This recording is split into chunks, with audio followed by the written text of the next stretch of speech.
Hello guys, welcome back to our YouTube channel engineer mind. तो आज की इस वीडियो में हम लोग झारखंड का नियोजन नीति से रिलेटेड अपडेट के बारे में डिस्कस करेंगे, क्योंकि लैंग्वेज का जो प्रॉब्लम था वो नियमावली से रिलेटेड वो रिलीज कर दिया गया है कि झारखंड से अगर आप झारखंड के कोई भी कॉम्पिटिटिव एग्ज़ाम फेस करेंगे तो उसमें जो ऑप्शनल पेपर रहेगा लैंग्वेज का, वो उसके बारे में बतला दिया गया है कि इन सब्जेक्ट पेपर को आप चूज कर सकते हैं। लेकिन नियमावली के बारे में जो फंडामेंटल एलिजिबिलिटी क्राइटेरिया है उसके बारे में अभी तक कोई भी जो मीन्स प्रेस रिलीज है या फिर ऐसा कोई भी नोटिफिकेशन नहीं दिया गया है कि कौन लोग यहाँ पर एलिजिबल हो सकते हैं।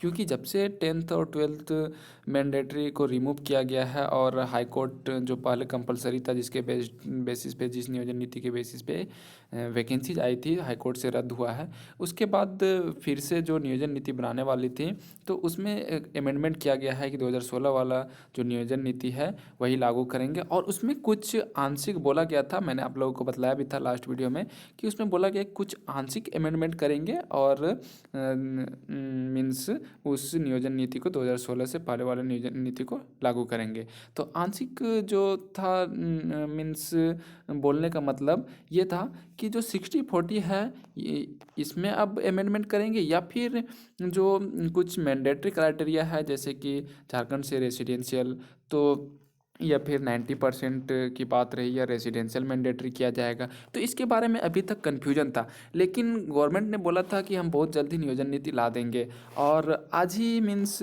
आने वाला था, आज 13 तारीख है तो आज ही आने वाला था नियोजन नीति का जो भी स्टैंड था वो क्लियर हो जाता। लेकिन अब फिर से 15 तारीख को कैबिनेट का मीटिंग रखा गया है, तो इससे ये पता चलता है कि जो 60-40 वाला रूल था उसी को गवर्नमेंट लागू करने जा रही थी। लेकिन इतना ट्विटर कैंपेन हुआ और खुद सत्ता पक्ष के विधायक और मंत्री लोग चाह रहे हैं कि नहीं, ये 60-40 वाला जो है इसमें बहुत अगेंस्ट जा रहा है, हमारे खिलाफ युवा मोर्चा खोल रहे हैं। तो इसीलिए बोला गया है कि अब 15 तारीख को कैबिनेट का मीटिंग होगा और उसमें 40% ओपन फॉर ऑल नहीं होगा। ये बहुत सारे मिनिस्टर जैसे कि आपका संसदीय कार्य मंत्री और ग्रामीण विकास विभाग के मंत्री हैं आलमगीर आलम, तो मेनली उन्होंने ही इस मैटर पे ज़्यादा अपना जो स्टैंड है क्लियर किया है कि आप कैसे मीन्स इसमें पता कर सकते हैं कि ओपन फॉर ऑल था। लेकिन आज के इससे पता चल रहा है कि जो कैबिनेट का नेक्स्ट मीटिंग है वो 15 तारीख को रखा गया है, लेकिन आज ही कैबिनेट का मीटिंग रखा गया था। इससे ये पता चल रहा है कि गवर्नमेंट 60-40 वाला नियोजन नीति लागू करने वाली थी, लेकिन जब विरोध हो रहा है तो इसके बाद फिर से नियोजन नीति में बदलाव किया जा रहा है। अब 60-40 की जगह पर हो सकता है 90% रिजर्व कर दिया जाए झारखंड वालों के लिए, या फिर सबके लिए जो रेसिडेंशियल क्राइटेरिया है उसको मैंडेटरी कर दिया जाएगा, या तो 1985 वाला ही क्यों ना खतियान लागू कर दिया जाए जिससे कि झारखंड के रेसिडेंशियल सर्टिफिकेट बन रहा है। अभी तो 1985 से ही बन रहा है, तो हो सकता है कि 90% किया जाए या फिर रेसिडेंशियल सर्टिफिकेट को मैंडेटरी कर दिया जाए। लेकिन अभी तक जो पता चल रहा था, हालांकि वो लोग मिनिस्टर लोग जो हैं वो बहुत टाल रहे थे, गोल गोल घुमा रहे थे हम लोगों को कि आप कैसे पता कर सकते हैं पहले ही, जब तक आपके पास नहीं आया है कि 60-40 का जो मैटर है वो कैसे आप जान सकते हैं पहले ही, जब तक कि आपके सामने नहीं आता है। लेकिन अब ये पता चल रहा है कि नियोजन नीति को फिर से बदला जा रहा है, जो भी उसमें था कि 60-40 वाला, तो मुझे जहाँ तक लग रहा है कि 60-40 ही लागू किया जा रहा था। लेकिन जब ट्विटर कैंपेन चला और इतना विरोध किया गया तो ट्विटर कैंपेन के बाद और सत्ता पक्ष और विपक्ष के विधायक जो हैं उन्होंने विरोध किया कि 60-40 नहीं चल, तो इसीलिए अब फिर से जो है वो 15 तारीख को कैबिनेट का मीटिंग रखा गया है और उसमें कहीं ना कहीं जो भी फिर से नियोजन नीति बन रहा था उसमें एक बार फिर से अमेंडमेंट किया जाएगा।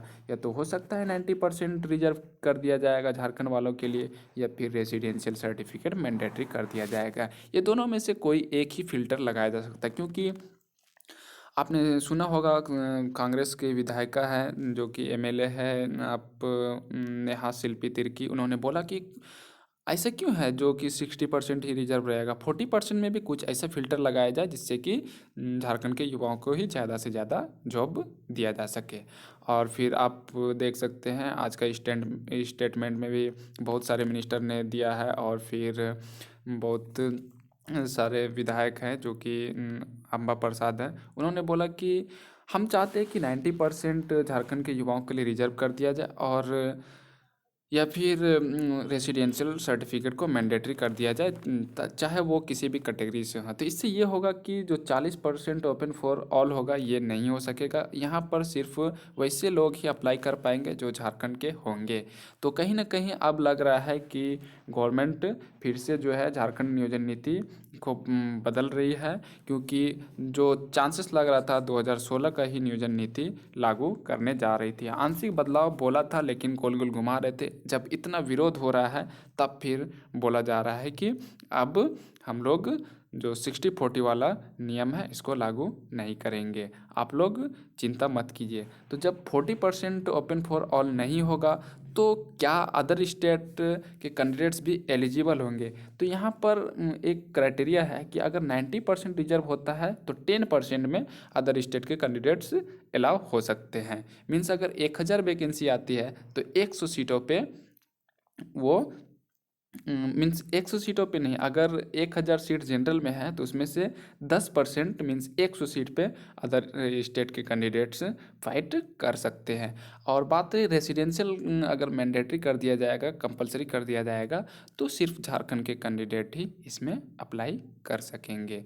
तो अब जो है नियोजन नीति का विरोध होने के बाद फिर से बदला जा रहा है। 15 तारीख को कैबिनेट का मीटिंग है और उसमें अब एक पर्टिकुलर नियोजन नीति लाया जाएगा जिसमें कि इंडिविजुअली झारखंड के यूथ को ही रोजगार देने का फैसला लिया जाएगा। अभी तक तो लग रहा था कि गवर्नमेंट 60-40 वाला ही नियोजन नीति ला रही है, क्योंकि गवर्नमेंट सोच रही थी कि हम कैसे भी युवाओं को रोजगार दे दें। लेकिन ऐसे भी नहीं चलेगा, क्योंकि जो जिसका हक है वो उसका मिलना चाहिए। तो अब बात करते हैं जेएसएससी का विज्ञापन। तो जैसे ही नियोजन नीति आएगा उसके 1 वीक के बाद मैंने बतलाया था क्या क्या प्रोसेस होता है।